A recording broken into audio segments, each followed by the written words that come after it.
ভুয়া তথ্য মোকাবিলায় জাতিসংঘের সহায়তা চাইলেন প্রধান উপদেষ্টা।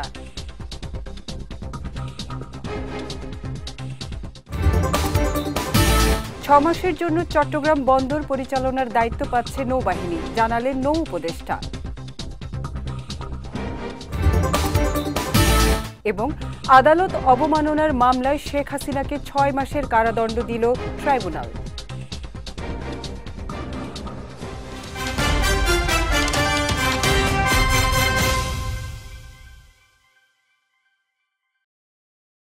আসসালামু আলাইকুম। পুষ্টি চা নিবেদিত বিজয় রাতের সংবাদে আমন্ত্রণ জানাচ্ছি আমি উম্মে কুলসুম। শুনছিলেন শিরোনাম, এবারে বিস্তারিত।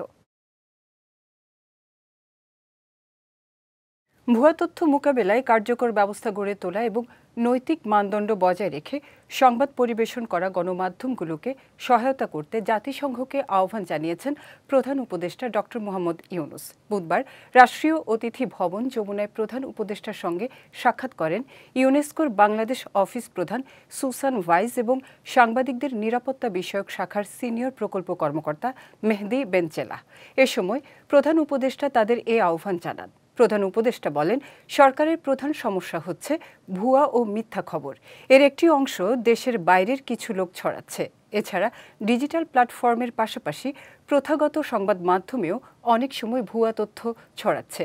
এ সময় জাতিসংঘের কর্মকর্তাদের গণমাধ্যমের সঙ্গে আলাপ করার কথাও বলেন তিনি। চট্টগ্রাম বন্দরের নিউ মুরিং টার্মিনালের পরিচালনায় নিয়োজিত প্রতিষ্ঠান সাইফ পাওয়ারটেকের চুক্তির মেয়াদ শেষ হচ্ছে শিগগিরই। এ অবস্থায় অন্তর্বর্তীকালীনভাবে আগামী 6 মাসের জন্য বন্দর পরিচালনার দায়িত্ব পাচ্ছে বাংলাদেশ নৌবাহিনী। সকালে সচিবালয়ে সাংবাদিকদের সঙ্গে আলাপকালে এ তথ্য জানান নৌ পরিবহন মন্ত্রণালয়ের উপদেষ্টা সাখাওয়াত হোসেন। তিনি বলেন, 6 মাসের জন্য বাংলাদেশ নৌবাহিনী এই দায়িত্ব পালন করবে। তবে দীর্ঘমেয়াদে বন্দরের অপারেশনাল দায়িত্ব দুবাই ভিত্তিক আন্তর্জাতিক প্রতিষ্ঠান ডিপি ওয়ার্ল্ডের কাছে হস্তান্তরের বিষয়টি এখনও বিবেচনাধীন রয়েছে।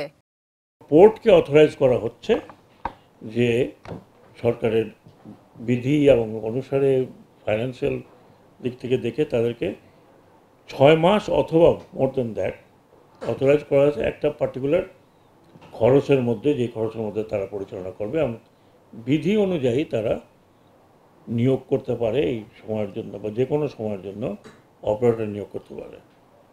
তো সেই অপারেটর নিয়োগটা পোর্ট ডিসাইডেড এবং মন্ত্রণালয় থেকে গেছে, পোর্ট ডিসাইডেড যে আর কাউকে দেই না দেই, it should be given to the navy. কুমিল্লার মুরাদনগরের মতো ঘটনা দেশে যাতে আর না ঘটে সে বিষয়ে আইনশৃঙ্খলা বাহিনী কঠোর অবস্থানে রয়েছে বলে জানিয়েছেন স্বরাষ্ট্র উপদেষ্টা জাহাঙ্গীর আলম চৌধুরী। এছাড়া এমন ঘটনাগুলোর ক্ষেত্রে আসামিদের দ্রুত গ্রেফতার করা হচ্ছে বলেও জানান তিনি। দুপুরে রাজধানীর আগারগাঁওয়ে ধান গবেষণা ইনস্টিটিউটে এক অনুষ্ঠানে সাংবাদিকদের প্রশ্নের জবাবে তিনি এসব কথা বলেন। স্বরাষ্ট্র উপদেষ্টা জানান, যথাযথ আইনি প্রক্রিয়া মেনে স্থানীয় সরকার উপদেষ্টা আসিফ মাহমুদ সজীব ভুঁইয়া অস্ত্রের লাইসেন্স পেয়েছেন। তবে অস্ত্রের ম্যাগাজিন বহনের ঘটনাটি ভুল ছিল বলে আবারও উল্লেখ করেন তিনি। নিম্নে বর্ণিত পদধারী ব্যক্তিবর্গের লাইসেন্স প্রাপ্তির জন্য নির্ধারিত আয়কর পরিশোধের বাধ্যবাধকতা থাকবে না। এরা হলো স্পিকার, ডেপুটি স্পিকার, মন্ত্রী, প্রতিমন্ত্রী, উপমন্ত্রী, সমপর্যায়ে সম্পন্ন ব্যক্তিবর্গ, সংসদ সদস্য, সিটি কর্পোরেশন মেয়র অবলিক ক শ্রেণী পৌরসভার মেয়র, জেলা পরিষদের প্রশাসক, উপজেলা পরিষদের চেয়ারম্যান, বিচারপতিবৃন্দ, সরকারি গেজেটে বিজ্ঞপ্তি সনদপ্রাপ্ত মুক্তিযোদ্ধা, জাতীয় বেতন স্কেলে ষষ্ঠ ও তদূর্ধ্ব গ্রেডভুক্ত কর্মরত অবসরপ্রাপ্ত সরকারি কর্মকর্তা, সামরিক বাহিনীতে কমিশনপ্রাপ্ত প্রথম শ্রেণী কর্মরত অবসরপ্রাপ্ত কর্মকর্তা, চলমান জাতীয় দলের শুটার যথাযথ কর্তৃপক্ষ কর্তৃক প্রত্যায়িত হবে। তারপরে শিল্প, সাহিত্য, সাংস্কৃতিক, ক্রিয়া, বিজ্ঞান, গবেষণা ইত্যাদি ক্ষেত্রে জাতীয় পর্যায়ে অবদানের স্বীকৃতিপ্রাপ্ত বা স্বরাষ্ট্র মন্ত্রণালয় কর্তৃক অনুমোদিত কোনো বিশিষ্ট ব্যক্তি, এদের কিন্তু ওই 3 লাগবে না। আর একটু শেষ করি, ওইটা বলবে উপনিষেধে 32(1) এর ক, খ, গ যবর্ণিত ব্যক্তিদের ক্ষেত্রে বয়সের বাধ্যবাধকতাও থাকবে না।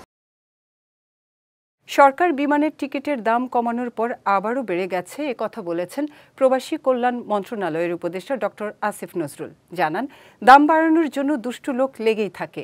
সকালে মাতৃভাষা ইনস্টিটিউটে এক সেমিনারে বিমানের টিকিট নিয়ে হতাশা প্রকাশ করেন তিনি। বলেন, দাম কমাতে এবং সিন্ডিকেট মুক্ত করতে আমূল সংস্কার প্রয়োজন। সরকারের একার পক্ষে যা সম্ভব নয়। কিছু মানুষ অযথা অপপ্রচার ছড়াচ্ছে জানিয়ে মালয়েশিয়ার শ্রমবাজার নিয়ে তিনি বলেন, 1 বছরে 30 থেকে 40 হাজার লোক নেবে মালয়েশিয়া। তবে বিদেশে পাঠানোর নামে লোক না ঠকানোর আহ্বান জানান তিনি। এ সময় বাহরাইনে সিলেট ব্রাহ্মণবাড়িয়া ঘোষণা দিয়ে মারামারি করে দেশের বদনাম করছে বলেও মন্তব্য করেন আইন উপদেষ্টা। আদালত অবমাননার মামলায় ছাত্র জনতার গণ অভ্যুত্থানের মুখে দেশ ত্যাগ করা শেখ হাসিনাকে 6 মাস সাজা দিয়েছেন আন্তর্জাতিক অপরাধ ট্রাইব্যুনাল। সাবেক প্রধানমন্ত্রীর বিরুদ্ধে এটাই আন্তর্জাতিক অপরাধ ট্রাইব্যুনালের প্রথম রায়। এছাড়া এ মামলায় আওয়ামী লীগ নেতা শাকিল আকন্দ বুলবুলকে 2 মাসের সাজা দিয়েছেন ট্রাইব্যুনাল। আজ বিচারপতি মোহাম্মদ গোলাম মুর্তুজা মজুমদারের নেতৃত্বে 3 সদস্যের ট্রাইব্যুনাল এই আদেশ দেন। 227 জনকে হত্যার লাইসেন্স পেয়েছি এমন বক্তব্যের জন্য শেখ হাসিনার সহ 2 জনের বিরুদ্ধে আদালত অবমাননার মামলা হয়। তৎকালীন প্রধানমন্ত্রী শেখ হাসিনা জুলাই আন্দোলনের সময় টেলিফোনে আওয়ামী লীগ নেতা শাকিল আকন্দ বুলবুলের সঙ্গে কথা বললে সেটি ভাইরাল হয়। আজকে শুনানিতে আবারও জানানো হয়, এই মামলায় শেখ হাসিনার বক্তব্যের প্রমাণ পেয়েছে ট্রাইব্যুনাল। তর্কিত এই কনভারসেশনের মাধ্যমে শেখ হাসিনা বাংলাদেশে তার বিরুদ্ধে দায়েরকৃত মামলার বাদী, সাক্ষী এবং তদন্তকারী কর্মকর্তা সহ যারা এই বিচার প্রক্রিয়ার সাথে জড়িত তাদেরকে হত্যা করা, বাড়িঘর জ্বালিয়ে দেওয়া এবং নানানভাবে তাদেরকে থ্রেটেন করেছেন, যেটা আন্তর্জাতিক অপরাধ ট্রাইব্যুনালের আইন 1973-এর 11-4 ধারা অনুযায়ী এই ট্রাইব্যুনালের বিচারাধীন প্রক্রিয়াকে প্রেজুডিস করার অপরাধ। এই অপরাধ চূড়ান্তভাবে প্রমাণিত হওয়ায় আন্তর্জাতিক অপরাধ ট্রাইব্যুনাল নাম্বার 1 শেখ হাসিনা এবং আসামি শাকিল আকন্দ বুলবুলকে দণ্ডিত করেছেন। আসামি শেখ হাসিনাকে 6 মাসের বিনাশ্রম কারাদণ্ড এবং আসামি শাকিল আকন্দ বুলবুলকে 2 মাসের বিনাশ্রম কারাদণ্ডে দণ্ডিত করেছেন এবং এটাও নির্দেশ দিয়েছেন যেদিন তারা আত্মসমর্পণ করবেন অথবা পুলিশ কর্তৃক ধৃত হবেন তারপর থেকে এই সাজা কার্যকর হবে। সবার ঐকমত্যের ভিত্তিতে চলতি মাসের মাঝামাঝিতেই জাতীয় সনদ তৈরি করা সম্ভব হবে বলে জানিয়েছেন জাতীয় ঐকমত্য কমিশনের সহসভাপতি অধ্যাপক ডক্টর আলী রিয়াজ। বুধবার রাজধানীর ফরেন সার্ভিস একাডেমিতে রাজনৈতিক দলগুলোর সঙ্গে দ্বিতীয় দফার 7ম দিনের সংলাপের শুরুতে কথা বলেন তিনি। সংস্কারের ব্যাপারে মানুষ প্রত্যাশা করছে জানিয়ে তিনি বলেন, রাজনৈতিক দলগুলোর দলীয় অবস্থানের কারণে প্রতিদিনের আলোচনায় অর্জন না হলেও এক জায়গায় পৌঁছাতে আশাবাদী ঐকমত্য কমিশন। এদিন সকাল 11টায় জুলাই অভ্যুত্থানের শহীদদের প্রতি নীরবতা পালনের মাধ্যমে শুরু হয় এ বৈঠক। এতে অংশ নেন বিএনপি, জামায়াত, এনসিপি সহ বিভিন্ন রাজনৈতিক দলের প্রতিনিধিরা। এটা আপনাদের অবদান, আপনাদের কর্মীদের অবদান, নাগরিকদের অবদান, সকল রাজনৈতিক দলের ঊর্ধ্বে উঠে জনগণের সাফল্য। কিন্তু সেই সাফল্য শুধুমাত্র এক পর্যায়ে থেমে গেলে হবে না, তাকে সুরক্ষিত করতে হবে এবং সেই সুরক্ষার উপায় হচ্ছে আমরা যেন সংস্কারের কার্যক্রমে এগিয়ে যেতে পারি। জাতীয় নির্বাচনের মাধ্যমে দেশে জনগণের শাসন প্রতিষ্ঠা করা সম্ভব বলে জানিয়েছেন বিএনপির স্থায়ী কমিটির সদস্য নজরুল ইসলাম খান। সকালে বিএনপির প্রতিষ্ঠাতা এবং সাবেক রাষ্ট্রপতি জিয়াউর রহমানের সমাধিতে শ্রদ্ধা নিবেদন শেষে তিনি একথা জানান। এ সময় যারা বিএনপিকে মুদ্রার এপিঠ ওপিঠ বলছে তারা ঐক্যের প্রক্রিয়াকে বাধাগ্রস্ত করার চেষ্টা করছে বলেও মন্তব্য করেন তিনি। বাংলাদেশের সব রাজনৈতিক দল আমাদের সমর্থন করবে বা আমরা আমাদের সবাইকে আপন ভাববো এমন কোনো মনে করার কারণ নেই। যারা এই কথা বলেছে তারা স্পষ্টতই ঐক্যের যে প্রক্রিয়া সেই প্রক্রিয়াকে বাধাগ্রস্ত করার চেষ্টা করছে। এবার পুষ্টি চিনিগুড়া চাল নিবেদিত জেলা সংবাদ।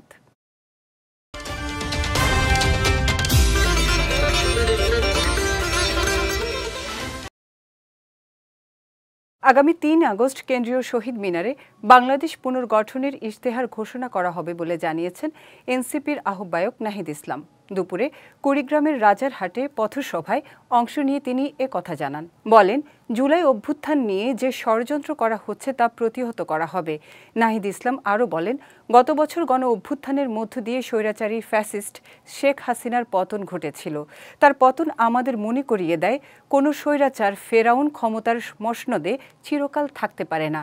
এর আগে আজ বেলা 11টায় রংপুর থেকে কুড়িগ্রামের রাজারহাট উপজেলার উদ্দেশ্যে গাড়ি বহর রওনা হয়। পথে পথে তাদের স্বাগত জানান স্থানীয় নেতাকর্মী ও সাধারণ মানুষ। এনসিপির কর্মসূচিতে কেন্দ্রীয় নেতৃবৃন্দের মধ্যে ছিলেন দক্ষিণাঞ্চলের মুখ্য সংগঠক হাসনাত আবদুল্লাহ, উত্তরাঞ্চলের মুখ্য সংগঠক সার্জিস আলম সহ আরও অনেকে। 2024-এ গণঅভ্যুত্থানের মধ্য দিয়ে স্বৈরাচারী ফ্যাসিস্ট হাসিনা সরকারের পতন ঘটেছে। এই ফ্যাসিস্ট হাসিনা সরকারের পতন আমাদের মনে করিয়ে দেয় কোন স্বৈরাচার, কোন ফেরাউন ক্ষমতার মসনদে চিরকাল টিকে থাকতে পারে না। কিছু রাজনৈতিক দল ও ব্যক্তি শেখ হাসিনার ষড়যন্ত্রে পা দিয়ে নির্বাচন ভণ্ডুল করার চেষ্টা করছে বলে মন্তব্য করেছেন বিএনপির ভাইস চেয়ারম্যান শামসুজ্জামান দুদু। দুপুরে নারায়ণগঞ্জ শহরের একটি রেস্তোরাঁয় জাতীয় ঐক্য ও গণতান্ত্রিক অভিযাত্রা শীর্ষক আলোচনা সভায় তিনি এ মন্তব্য করেন। এ সময় বিগত আওয়ামী লীগ সরকারের বিরুদ্ধে দুর্নীতির অভিযোগ তুলে তিনি শেখ হাসিনাকে কুলাঙ্গার প্রধানমন্ত্রী বলেও আখ্যায়িত করেন। সভায় ন্যাশনাল লেবার পার্টির চেয়ারম্যান ফারুক রহমান, নারায়ণগঞ্জ মহানগর বিএনপির সদস্য সচিব অ্যাডভোকেট আবু আল ইউসুফ খান টিপু সহ অন্যান্যরা উপস্থিত ছিলেন। স্বৈরতন্ত্রের বিরুদ্ধে আন্দোলন হচ্ছে গণতন্ত্রের লক্ষ্যে। স্বৈরতন্ত্রের পতন মানে গণতন্ত্র দেশে ফিরে আসবে, আর গণতন্ত্র ফিরে আসবে মানে একটি সাধারণ নির্বাচন। গণতন্ত্রে উত্তরণের জন্য নির্বাচন ছাড়া আর কোনো বিকল্প পথ নেই। এখন কেউ কেউ বলছে এক দলকে বাদ দিয়ে আরেক দলকে ক্ষমতা আনার জন্য আমরা এই গণঅভ্যুত্থান করিনি। আমি এটা দ্বন্দ্বের মধ্যে পড়ে গেছি। স্বৈরতন্ত্রের পতন হলে তো গণতন্ত্র আসবে, আর গণতন্ত্রে উত্তরণ করতে হলে যে কেউ নির্বাচন করে যে কোনো দল ক্ষমতা আসতে পারে। তো একটা দলই তো আসবে, যে কেউ, মানে দেশবাসী যাকে পছন্দ করবে তাকে ভোট দেবে। আমার কাছে মনে হয়েছে কেউ কেউ কোনো মহল, কোনো দল, কোনো শক্তি বুঝে অথবা না বুঝে হাসিনার ষড়যন্ত্রে পা দিচ্ছে। বরিশাল মেট্রোপলিটন ও জেলা পুলিশের বিভিন্ন কার্যক্রম পরিদর্শন করেছেন পুলিশের মহাপরিদর্শক মোহাম্মদ বাহারুল আলম। পুলিশের বিভিন্ন কার্যক্রম পরিদর্শনকালে তাকে ফুল দিয়ে শুভেচ্ছা জানানো হয়। এদিকে আইজিপির আগমন উপলক্ষে নগরীতে কঠোর নিরাপত্তায় ছিল আইনশৃঙ্খলা বাহিনীর সদস্যরা। পরিদর্শনকালে বরিশাল পুলিশের range DIG Mohammad Manjur Morshed Alam, metropolitan police commissioner Mohammad Shafiqul Islam, অতিরিক্ত ডিআইজি মোহাম্মদ নাজিমুল হক সহ অনেকেই উপস্থিত ছিলেন। এর আগে সকালে বিমান যোগে তিনি বরিশালে পৌঁছান। চলতি অর্থবছরে সক্ষমতার চেয়ে ৩৫,০০০ টন বেশি তেল শোধন করেছে দেশের একমাত্র সরকারি জ্বালানি তেল পরিশোধনাগার ইস্টার্ন রিফাইনারি লিমিটেড। প্রতিষ্ঠার ৫৭ বছরে প্রতিষ্ঠানটি কেবল ২বার লক্ষ্যমাত্রা পূরণে সক্ষম হয়েছে। তবে ইআরএল এর দ্বিতীয় ইউনিট নির্মাণের প্রকল্প বাস্তবায়িত হলে তেল পরিশোধনের সক্ষমতা বৃদ্ধি পেত।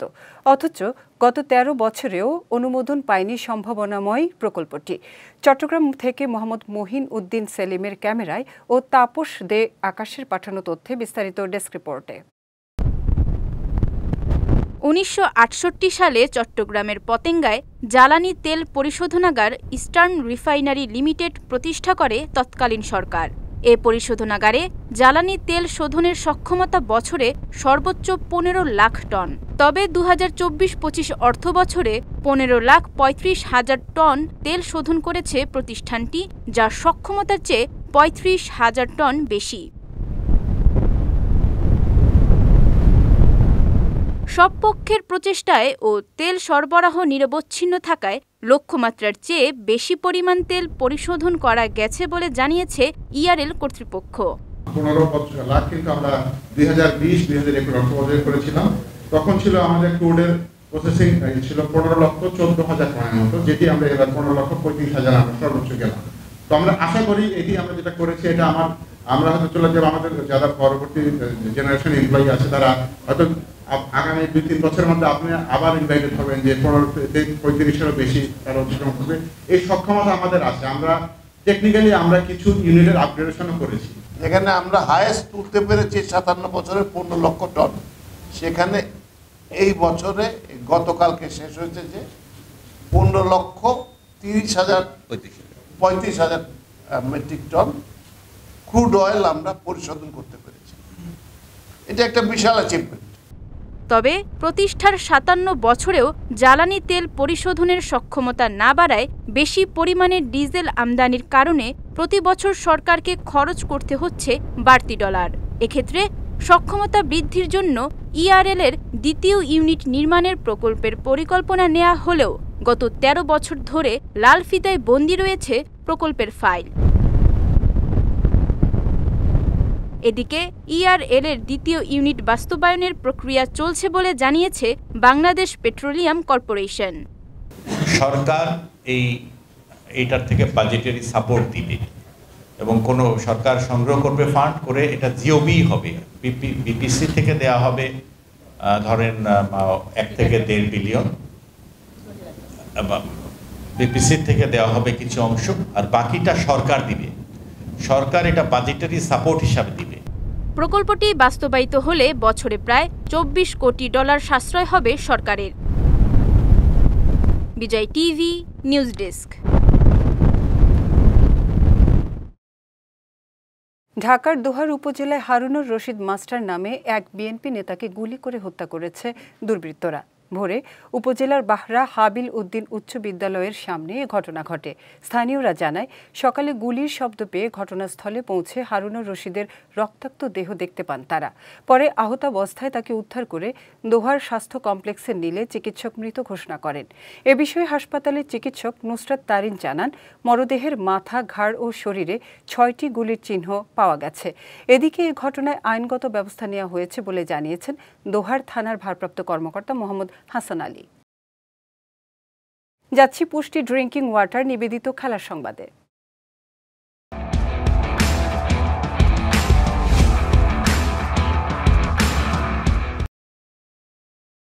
আসন্ন আগস্টে বাংলাদেশের মাটিতে 3টি ওয়ানডে ও 3টি টি-20 খেলার কথা ছিল ভারতের। তবে সাম্প্রতিক কূটনৈতিক টানাপোড়েনের কারণে সফরটি আপাতত স্থগিত করেছে ভারত সরকার। দেশটির একাধিক সরকারি সূত্রের বরাতে বিবিসি বাংলা এমন তথ্য জানিয়েছে। বিবিসি জানায়, ভারতের কেন্দ্রীয় সরকার এখনও বিসিসিআইকে সফরের অনুমতি দেয়নি। সফরটি নির্ধারিত ছিল 17 থেকে 31 আগস্টের মধ্যে। বিসিসিআইয়ের দাবি, রাজনৈতিক পরিস্থিতি বিবেচনায় সফরটি এখন হলে তা বিতর্ক তৈরি করতে পারে। যদিও তারা সফর বাতিল নয়, বরং ভবিষ্যতে নতুন তারিখের আয়োজনের পক্ষে রয়েছে। এদিকে এই সিরিজে কোনো টেস্ট ম্যাচ না থাকায় আইসিসির পয়েন্ট টেবিলে প্রভাব পড়বে না। ফিফা ক্লাব বিশ্বকাপের শেষ 16য় মেক্সিকোর ক্লাব মন্তেরেকে 2-1 গোলে পরাজিত করে কোয়ার্টার ফাইনালে উঠেছে বরুসিয়া ডর্টমুন্ড। বাংলাদেশ সময় বুধবার সকালে আটলান্টার মার্সিডিজ বেঞ্চ স্টেডিয়ামে ম্যাচের প্রথমার্ধে গুইরাসির জোড়া গোলে ভর করে এগিয়ে যায় জার্মান ক্লাবটি। পরে প্রথমার্ধের শেষ দিকে 1 গোল পায় মন্তেরে। তবে দ্বিতীয়ার্ধে মেক্সিকান ক্লাবটি কোনো গোল করতে না পারায় জয় নিশ্চিত হয় বরুসিয়া ডর্টমুন্ডের। ম্যাচে দলটির গোলরক্ষক গ্রেগর কোবেলের সুরক্ষিত পারফরম্যান্স বিশেষভাবে নজর কেড়েছে সবার। এদিকে জয়ের দিনেও দুঃসংবাদ পেয়েছে ডর্টমুন্ড, কারণ হলুদ কার্ড পাওয়ায় পরবর্তী রাউন্ডে খেলতে পারছেন না দলের অন্যতম মিডফিল্ডার জোব বেলিংহাম। আগামী 5 জুলাই দিবাগত রাতে কোয়ার্টার ফাইনালে স্প্যানিশ জায়ান্ট রিয়াল মাদ্রিদের মুখোমুখি হবে বরুসিয়া ডর্টমুন্ড। পুষ্টিচা নিবেদিত বিজয় রাতের সংবাদ শেষ করার আগে শিরোনামগুলো দেখে নিচ্ছি আরও একবার।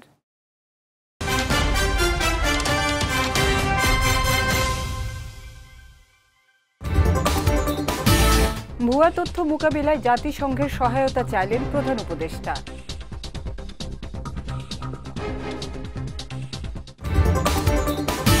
ছমাসের জন্য চট্টগ্রাম বন্দর পরিচালনার দায়িত্ব পাচ্ছে নৌবাহিনী, জানালেন নৌ উপদেষ্টা। এবং আদালত অবমাননার মামলায় শেখ হাসিনাকে 6 মাসের কারাদণ্ড দিল ট্রাইব্যুনাল।